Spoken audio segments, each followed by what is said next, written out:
legend stuff, but I'm really glad to be here because, yeah, I'm starting my 40th year broadcasting Cowboy games. I'm very proud of that. But I like to think that today I am here as a paid member of the Mustang Club and as a basketball season ticket holder. And they keep calling me about buying football season tickets. And I say, you know, I would really love to, but I'm kind of busy a lot of weekends. I'm out of town some of the times. But I was telling Coach Dykes that this is a pleasure for me to be here because I have a long association with working at SMU. When I started at KRLD in 1976, almost everyone in this room was not born yet. And when I started there, I was doing SMU basketball with the late Frank Gleber. I did SMU football for a year when Coach Meyer, may he rest in peace, was here. I've had a couple of stints broadcasting Mustang basketball. It's one of the reasons that I am still a season ticket holder, and I just feel an affinity for the campus, and I feel an affinity for the university. And I absolutely feel an affinity for Sonny Dykes because I've been talking to him for most of his life. And that he didn't have any choice in that matter. Like all of us who knew his dad, I absolutely loved him. I quote him about every other week, and I could not be more enthusiastic about being as public a supporter of what Sonny is going to be doing here at SMU as I can possibly be. So that's enough from me. Please welcome the new head football coach at SMU Signing.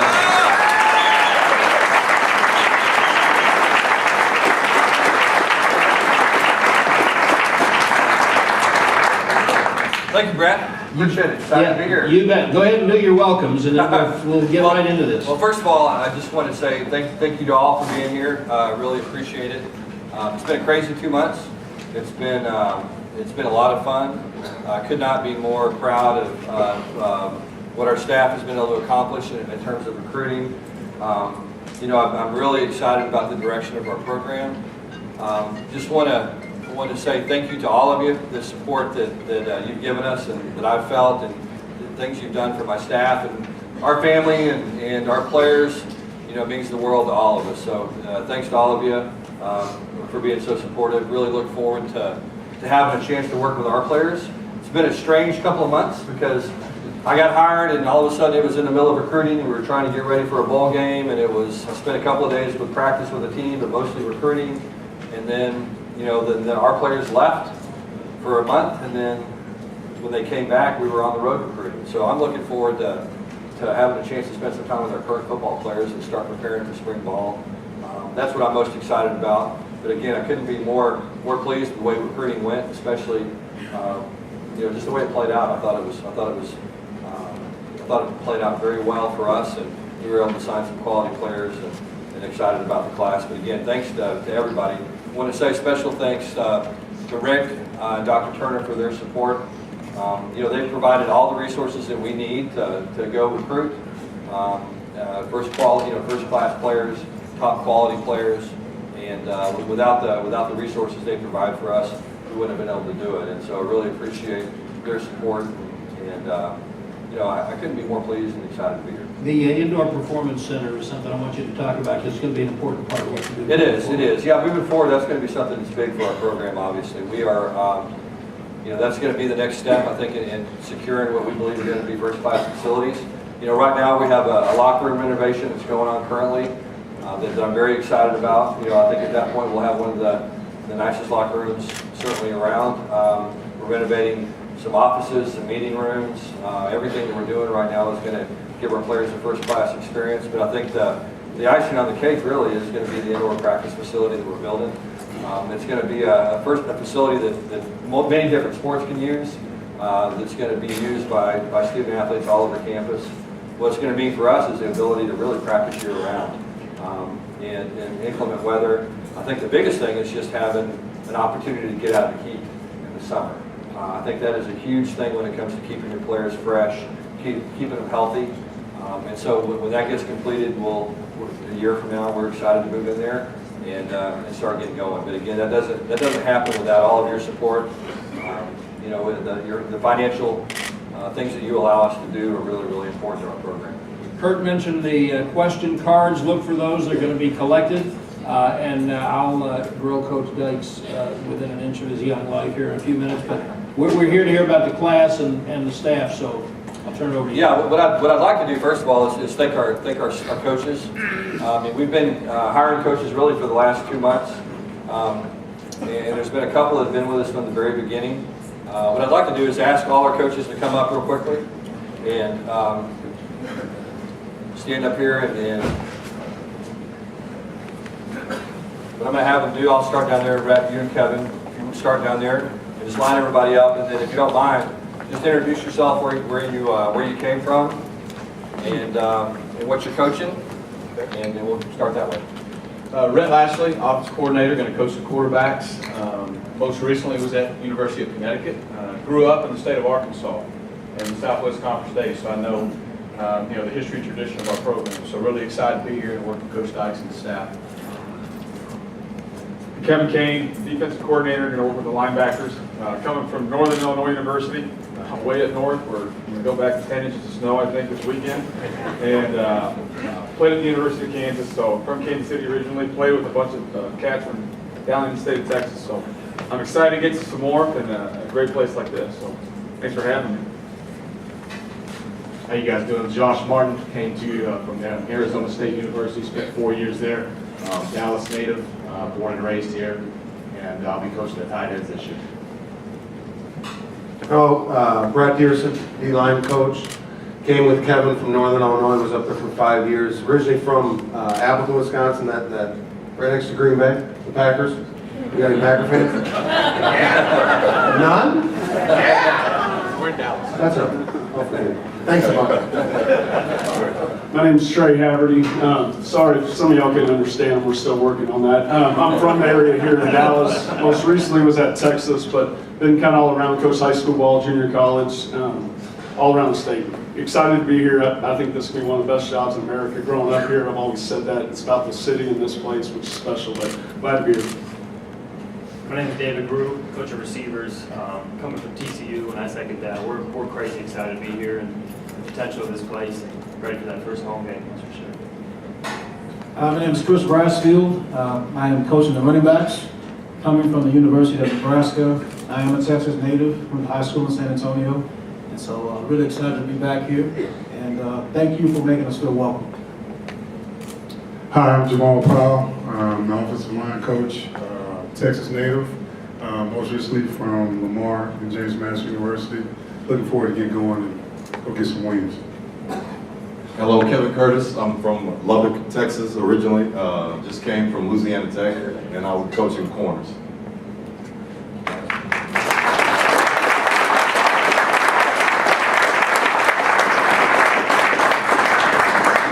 A couple of other guys I'd like to recognize real quick. Jeff Jordan, who has handled a big part of our recruiting.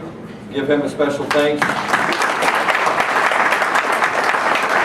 Also, Chris Scott is here somewhere. Chris, we put Chris on the road. He did a tremendous job recruiting for us. Chris is back there. Thank you, Chris, for everything you did. He's going to stay with us as a quality control person. Also, Ramon Flanagan here. Special thanks to Ramon. Obviously, you guys know Ramon. One of the things that Ramon's going to head up that I'm going to make a pitch to all of you real quickly is a program that I think really means a lot to me, what we call Life After Ball. And what that program is something that I started at Cal, something I really believe in. It's a program that's designed to get our student athletes ready to enter the job place with practical experience. So what Ramon's going to be doing the next couple of months is talking to many of you about internship opportunities for our student athletes, about potential summer jobs, and exposing our kids to real life work experiences and opportunities for them to create meaningful relationships with alumni and with people in the community, so that when they come and see me, when the football's over, which it will be for all of our players, at some point in their life it'll be over, So when they come and sit in front of my desk, they say, hey coach, I have these 4 job opportunities, which of these jobs should I take? Instead of sitting in front of my desk saying, can you help me find a job? And so it's, you know, this is the best place in the country to develop this program. I think it can be very meaningful for our players, and I think it can also be a big bonus for us in recruiting. When you can sit down with a young man and his family and say, look, not only are you going to get a degree at one of the great universities in the country, you're going to get practical work experience. You're going to have a chance to build meaningful relationships with people that can help you in your career. So Ramon's going to be hitting you up, and please share ideas and information with him and with us, because it's a program that I think, again, can benefit our young people. Let's talk about the class. Okay, excited about it. And I'll get the video rolling here and kind of talk you through it. Just a couple of things. When I got hired here, I had a chance to, it was a kind of a unique thing with number one, the early signing period.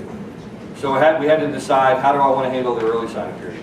Well, we had about 15 commits, 16 commits at that time, I think, when I took the job. So that's what I had to do, is decide, do I want to try to get these young people to sign with us early in December? And at that point, I didn't think that was fair to them to say, look, I want you to just sign with the coaching staff and a coach that you don't know. So what I did is I told all the kids that were going to graduate in May with their classes, I told them all, I said, well, why don't you get to know us? Why don't we get to know you through the process? And then we'll let it play out and see where it takes us. And so that's what we did.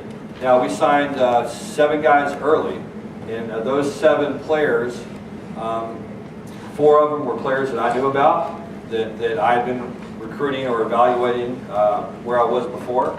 And then there were 3 that were committed to us, that were going to graduate early or just really wanted to sign early. So we had those numbers early on, and so we decided, all right, we're going to sign these 7, and then now we're going to go out and sign the rest of the class, the rest of the 13 spots on signing day and go through the process. So what happens naturally is when you have a coaching change, you lose some recruits. And we lost a couple of recruits. We had a couple of tough conversations with some kids that were committed, where we said, you know, we've had a chance to evaluate you. We don't know how great of a fit you are for us. We're going to let you look around. Your scholarship is still good, but you know, you might want to take a look around. And so what we wanted to do at that point was see who wanted to look around, who wasn't comfortable, and then try to upgrade if we possibly could upgrade. And so the good thing about recruiting, now, I've always believed this, it's a relationship business. It's a relationship process. And so what I've believed in my years is being remarkably honest with people, get out in front of it, tell them exactly what you're thinking and what you're feeling, and be honest with them. And when you do that, then you can create some trust.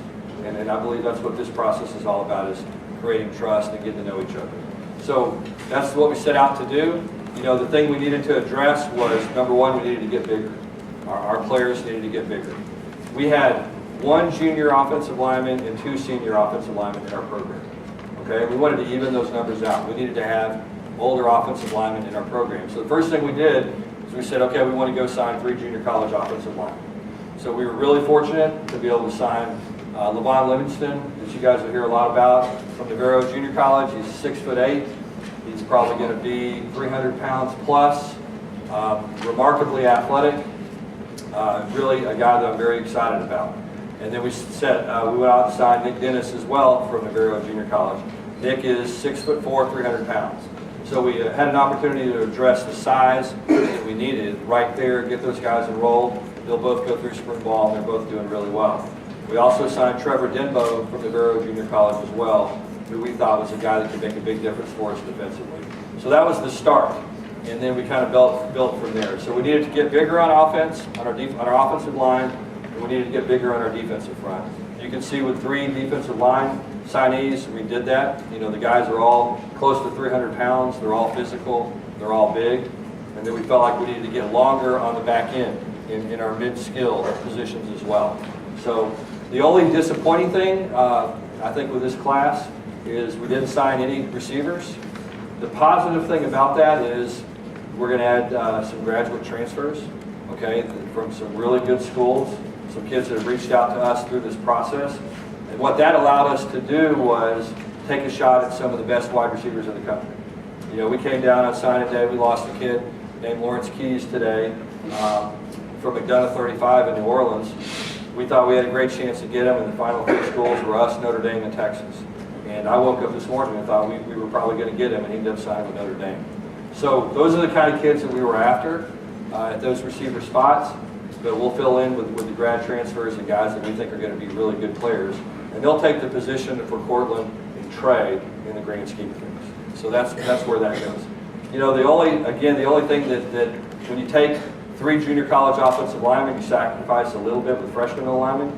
We only signed 1 freshman alignment, but we have a young group and a group that we'll continue to bring along. Next year's class will probably be 4 or 5 high school offensive linemen. So that was the class. So I'll get started and show the video, talk you through this stuff, and then answer some questions in a bit.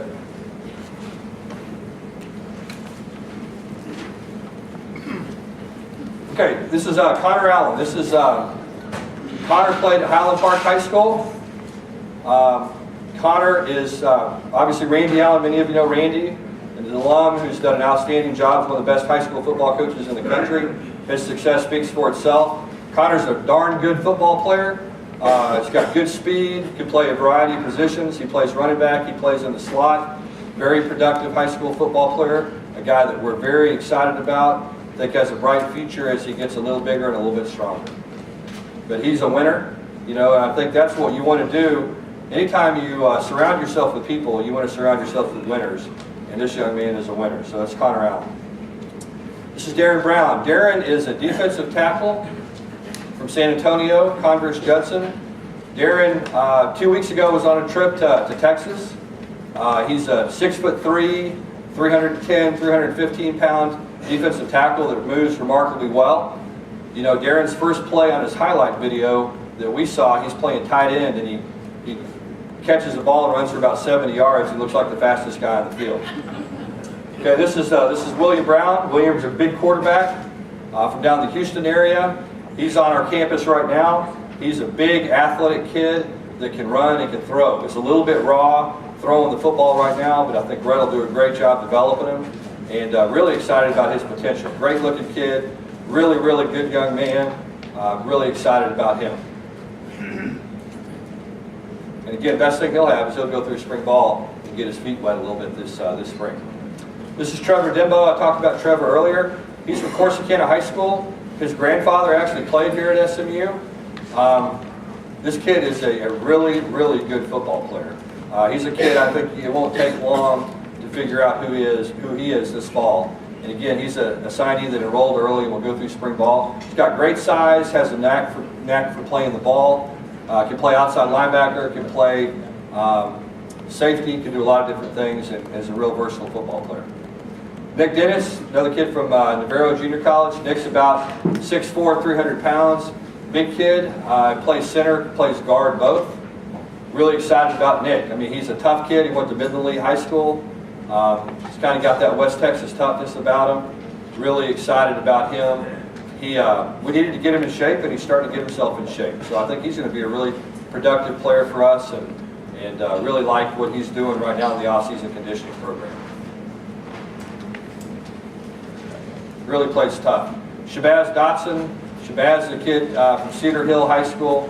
Really, really excited about Shabazz. He was one of those guys that we got on early. When I first got hired, I thought Trey Haverty did a really good job recruiting him, built a great relationship with him. This kid's got potential to be a heck of a football player. Can really run, like I said, 6'3". He's about 270 right now, 280, but he'll be a 300-pounder here quickly. Preston Ellison, this kid is from Odessa Permian High School. He was a kid I saw at camp this summer. I worked at another school west of here, and I had a chance to see him. In summer camp, and was really impressed with his length and his speed. You know, I think he's got a chance to be a really good player. Real versatile. Can play safety, can play outside linebacker. I think he's going to be a really big guy. And again, he's one of those long people that we're going to keep talking about. You know, our team needed to get longer.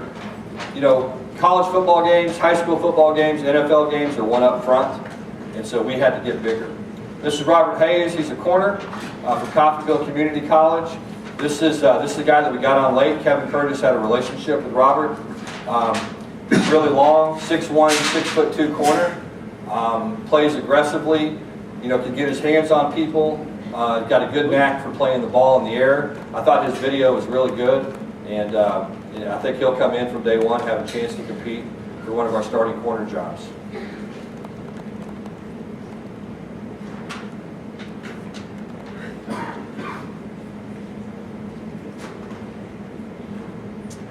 Okay, this is Trey Johnson. He's from Brenham High School. This is probably the guy that's considered to be the highest rated player in the class. He can do a lot of different things. He's going to start on defense for us. Again, he's a 6'2" corner that has outstanding speed.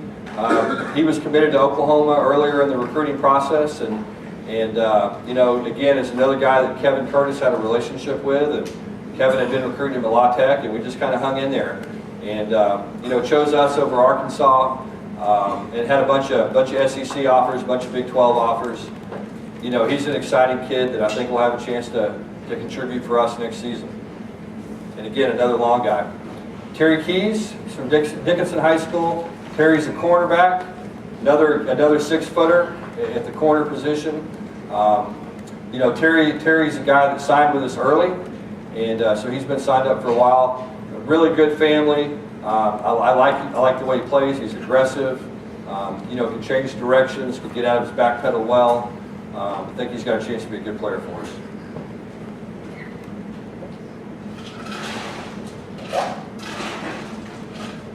Okay, this is Levon Livingston. He's a tackle for us. He'll play left tackle from Navarro Junior College. You'll see he's a big, huge guy out here. He's every bit of 6'8". Really, really athletic guy. Kaz Kazadi, our strength and conditioning coach, has been ranting and raving about how athletic he is for somebody that's as tall as he is. He's going to continue to develop. He's a little skinny. There's not too many skinny 285-pound people, but he's one of them. I don't classify myself in here as a skinny 285-pound guy. This is Bo Morris, Blaine Junior College. Another guy. Bo's about 6'7", offensive tackle, and really, really like Bo. Bo has 3 years of eligibility left. That's one of the great things about him. He'll come in this year as a sophomore and have a long time to develop. He's a big kid. He's athletic. Needs to get a little stronger in the weight room, but I think he has a lot of upside. And he's a tough kid. Really, really like him.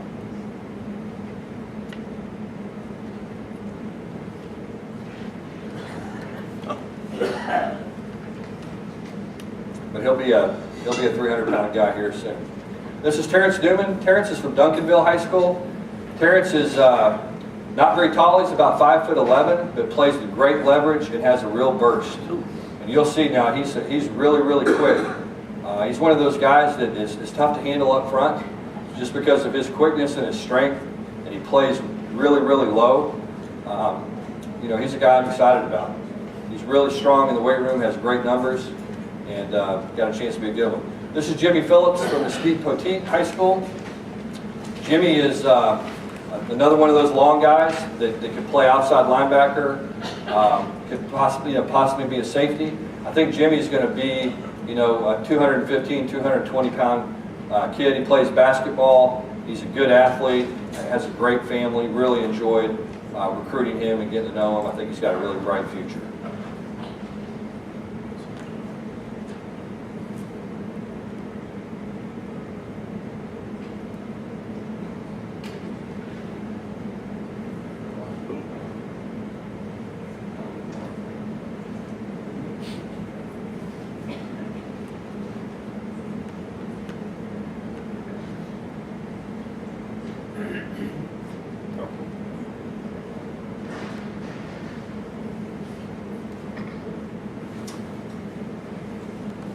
Okay, this is Ben Reddy. Ben is a tight end for us from Friendswood, out of the Houston area.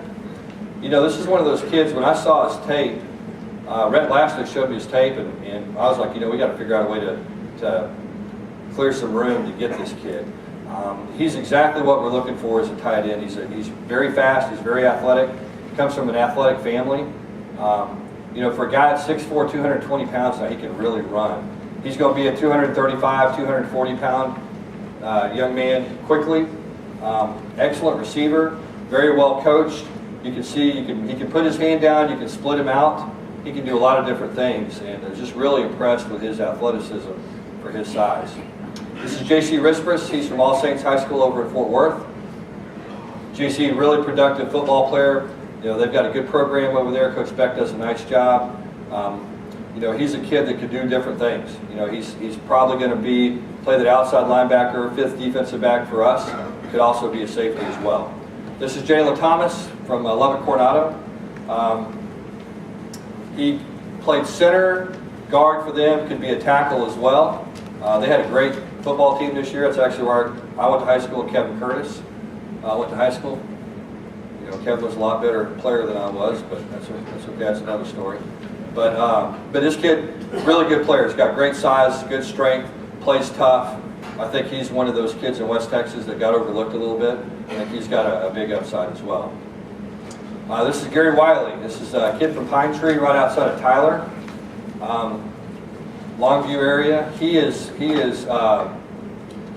really, really athletic. He was the 5A Defensive Player of the Year in the state of Texas. He's one of those guys that kind of came on the scene late. Really, really, really productive. He's gained about 30 pounds in the last year. I think he's going to be a really big guy that probably plays outside linebacker for us. This is Tamarick Williams. He's a running back. He's a kid that signed early. Really, really good combination of size and strength and speed. Excited about him. Think he's got a chance to be a good football player, and very, like I said, very productive. He's in the mode of a little bit bigger back, which I think is good. So we have some smaller guys. I like to recruit guys different sizes, and some big, some small. So you've got some home run hitters, and you've got some guys that are singles hitters that are bigger and more physical. I think he's a good blend of both. All right, that's the class. Okay.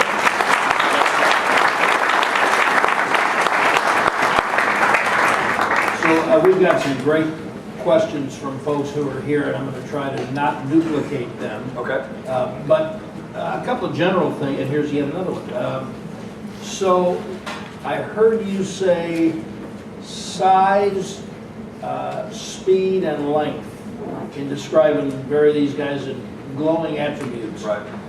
Which are more important in general? Well, I think it depends really. I mean, clearly, I'm a big believer that games are won at the line of scrimmage on both sides of the ball, and so for us, when we had a chance to evaluate our team, I felt like that was the area that we needed to improve the most. We needed to get bigger, and in order to get bigger, you have to start with a big frame, and in order to be able to carry that frame. And so that was where it all started for us. Was really up front with trying to address some of the needs on the offensive line immediately, and then the long-term needs on the defensive front as well. But I felt like, again, our mid-skill, our corners, our safeties, felt like those guys needed to be bigger. And just the way the game is played. There's so many times now you get down and you have a jump ball, and you've got a 5'9", 5'10" corner. Sometimes it's hard to compete with those 6'3", 6'4" wide receivers. And so we wanted to try to address that the best we could. So when you sit down at your computer, you got a whole bunch of files of players sent to you, all different positions. Where does your eye naturally want to go to first? I think the thing that I always look for is just productivity. I think the thing I found through the years, if somebody's a really good high school football player, they usually become a really good college football player. If they're a really good college football player, they usually become a really good pro football player. And I think sometimes that gets lost in all the numbers. That's the most important thing, is how productive are they? How do they help their team win? Do they fit our culture in terms of their personality and what we're trying to accomplish? But then from just a skill attributes, you're looking for guys that can run and guys that can tackle on defense, people that know how to get off blocks. And then on offense, so much of it depends on what the scheme is, but you're looking for guys that can produce. And in terms of positions, does it depend on what your team needs, or do you tend to sit down and say, well, where's those receivers? Let me find out. What we try to do normally is sign a football team. I think that's what we want to do as we move forward. We want to say, okay, look, we've got we want to sign a quarterback, a running back, 5 linemen, 3 wide receivers, a tight end, 2 defensive ends, 2 tackles, 2 linebackers, and 5 or 6 DBs. And so that's where it all starts. And then what you do is you say, okay, well, we're 2 corners short. Well, we want to add 1 or 2 more corners. Well, we're 1 or 2 offensive linemen over. So one of the things that I'm a little bit concerned about is we've got 14 offensive linemen. That's a low number. We'd like to be up in the 16 to 17 range, and we're a little bit low on wide receivers as well. And so we'll try to address that immediate need with some graduate transfers. So over time, well, no, let me get to that later. When you've had a couple of years of recruiting, full recruiting cycles, putting your stamp on the program, and you have kinds of classes that you want to attract, what's the product of Sonny Dykes SMU football going to look like on the field? Well, that's we're looking for guys that are physical, that love to play the game. I mean, at the end of the day, it's football, and it's a tough game. It's a physical game, and the team that's toughest usually wins the ball game. And so we want our guys to be to know how to play physical, know how to play tough. Again, we want to win the line of scrimmage. Can't overemphasize how important that is. When you can win the line of scrimmage, you're more likely going to win the game, and it's the same way on Sundays. You can get a pretty good idea when you're calling an NFL ball game of which team is going to win based on who's more physical up front. And then we want to have a lot of speed and playmaking ability. We want to allow our players to play very aggressive. We're going to be aggressive on offense. We're going to be aggressive on defense.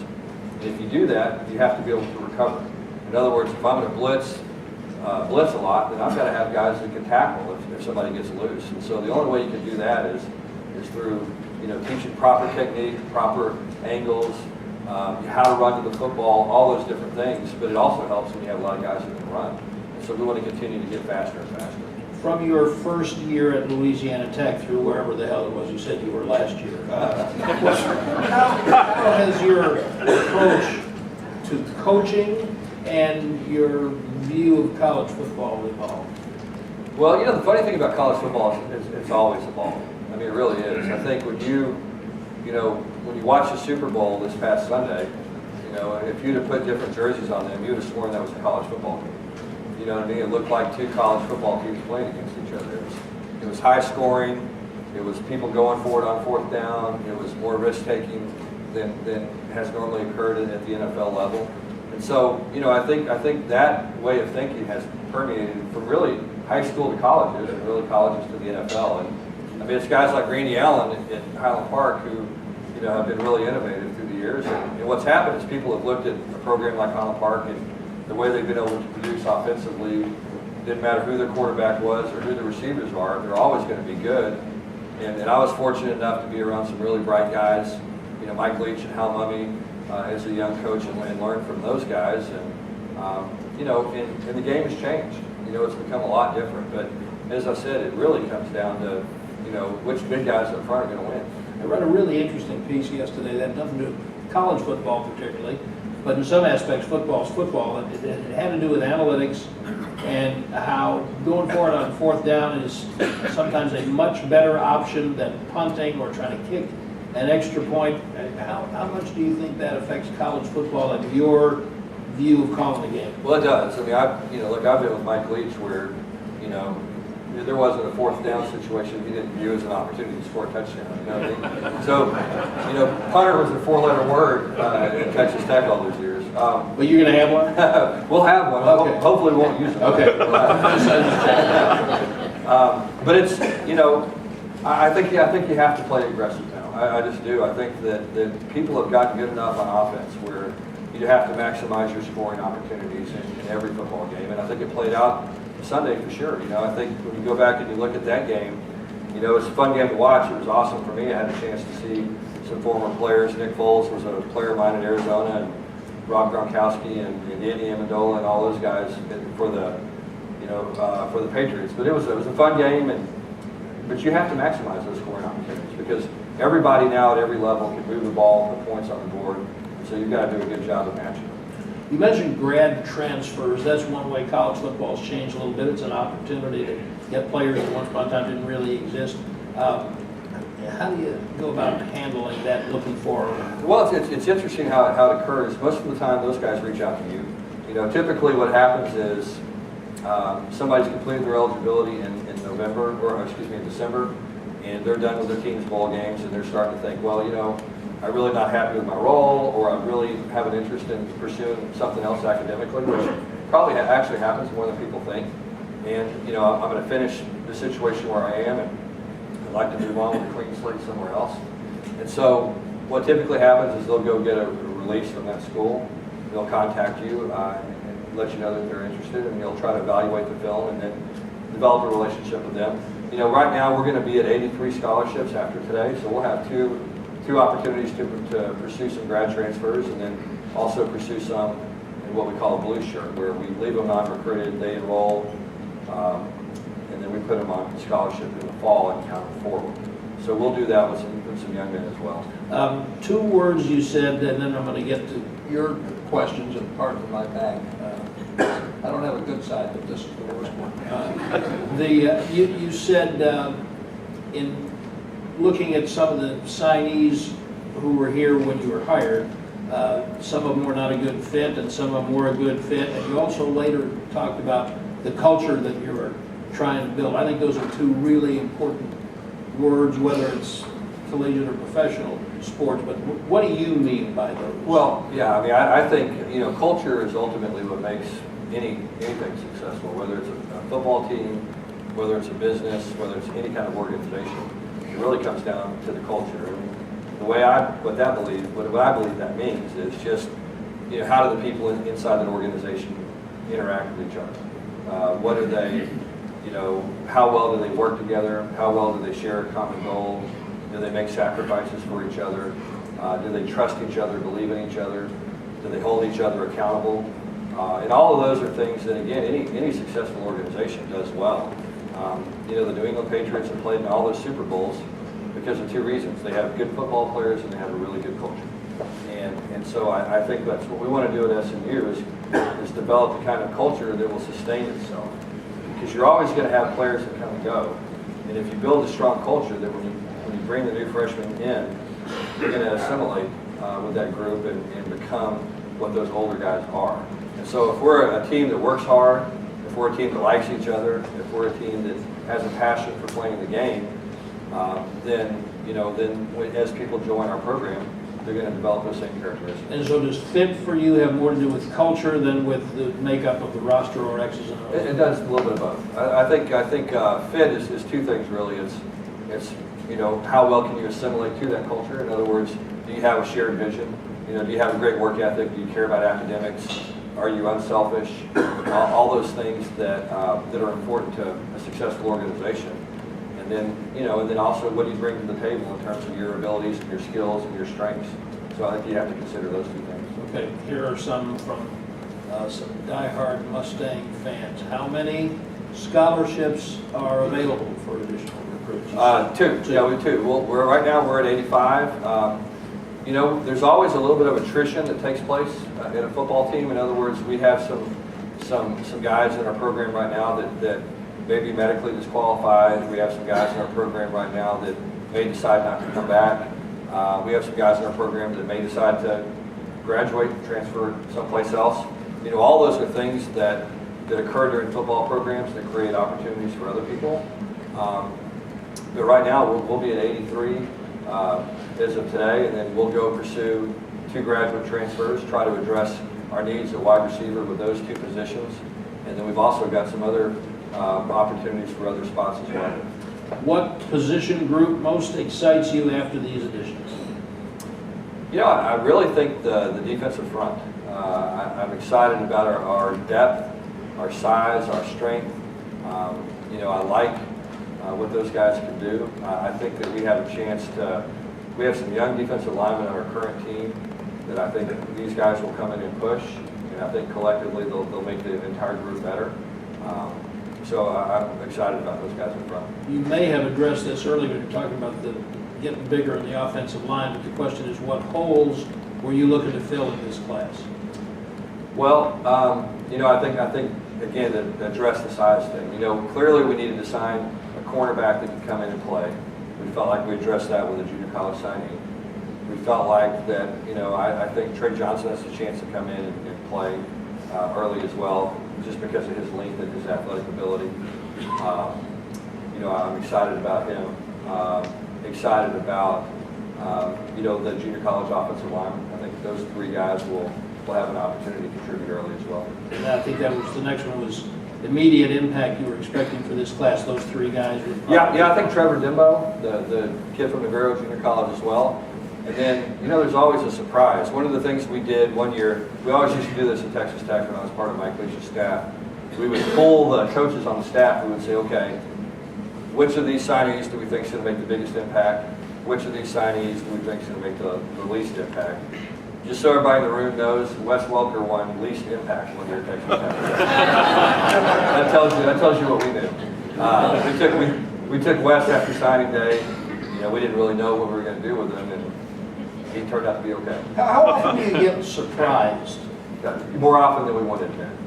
I think we do, positively and negatively both. There are times when, you recruit somebody and you think, well, this kid's going to have a chance, and he ends up being a really great player like Wes. And there are other times, when you recruit a guy, like I recruited Mike Crabtree at Texas Tech, and Mike had been a college or high school quarterback. I'd never played wide receiver one day in his life. And, he was somebody that was clearly a pleasant surprise for us. Will JUCO players be a theme for recruiting classes? I hope not. I think that we want to try to stay out of the junior colleges as much as we can. I think that it makes sense to recruit some junior college corners from time to time if you have a need. Next year we may sign a wide receiver or two, just because, again, we're not going to have a lot of older wide receivers in our program. But we're hoping to get out of that business as much as we can. Sometimes you run across an outstanding pass rusher or an outstanding corner. You're always looking for maybe a JC corner that can help, or somebody that can really rush the passer. We talked about the Indoor Performance Center a little earlier. How will that help with recruiting? Well, what happens is it all goes together. And what I mean by that is, when people come to our campus, the number one thing that they want to see is a commitment to football. They want football to be important because, these young people are choosing what college they're going to go to based on, their experience while they're here on our campus. And so it's so important for us to be able to say, look, football really matters to our faculty, to our alums, to our fans, to our administration, to everybody at this university. And so, they need to be able to see first-rate facilities. And again, I couldn't be more pleased with what Rick and Kurt are giving us. They've provided the things that we need to go out and be successful. They've given us opportunities to improve the experience for our current players. They've been incredibly open to new ideas and implementing new things. And so I'm really appreciative to them. But it really comes down to how committed is the school to being great and being elite. And so we'll be able to walk, student athletes over there, and they'll see that building, and they'll know how important football is to SMU. Is elite a relative term in college football? I don't think so. I think, so much of this, you hear talk about Power 5 versus non-Power 5 and all that. Look, I've had a Power 5 job, and this is a lot more of a Power 5 job than that was a Power 5 job.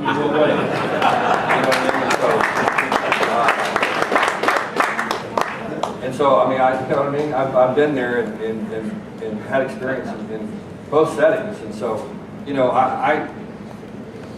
to me, it's really about maximizing your resources and getting the very most from what we have right now, and then having some goals and some aspirations in the future as we move forward. And so, the thing about football coaches is we're always trying to address basically 6 inches in front of our face, and at the same time while having a broad view of what's going on in our program. And so it's always has to be about getting better. I think all of us in this room at some point would love to see us playing in the Big 12 someday in front of sold-out crowds against the University of Texas and people like that. I think that's our ultimate goal. It's certainly mine. The way we can get there is by having success. And that's the bottom line. That's not going to happen if we don't have a lot of success in our football program. And so I get that, I understand how important it is. So what I want to try to do is win, win, win, win now. I want to do the same thing that Central Florida did this year, where, I think they proved to Auburn that there's not that big of a difference between BCS and non-BCS. We certainly proved that to some teams when I was at Louisiana Tech. And so, that's our goal, is to get to where we can do that on a consistent basis and challenge for conference championships. And when we do that, then I think the program will continue to grow. While you're doing that, what's your philosophy of relating to, particularly the student body, for getting there involved? Well, I mean, it's a collective. It's a collective thing. I mean, any kind of success you have is due to everybody in this room. I mean, it really, truly is. It's due to everybody's financial support. It's due to,